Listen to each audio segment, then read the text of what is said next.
Welcome to Burlap Teachers. Enjoy the video.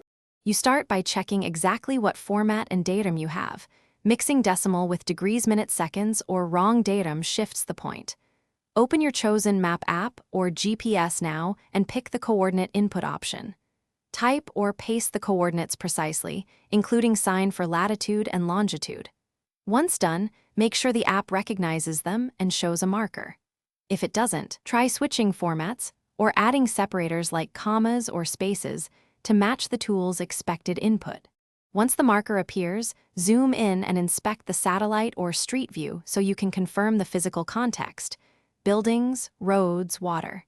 If the pin sits off target, convert the coordinates to the alternate format and re-enter them. Conversion often reveals transcription mistakes. Make sure you note the datum if distances matter.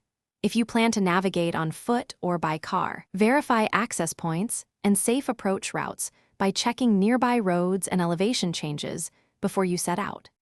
You finish by saving or exporting the location so you can return to it.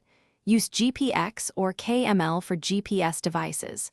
Then run a route test in walking or driving mode to confirm practical arrival time and turn-by-turn directions.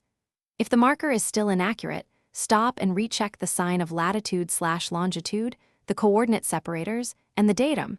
Those small errors cause big offsets.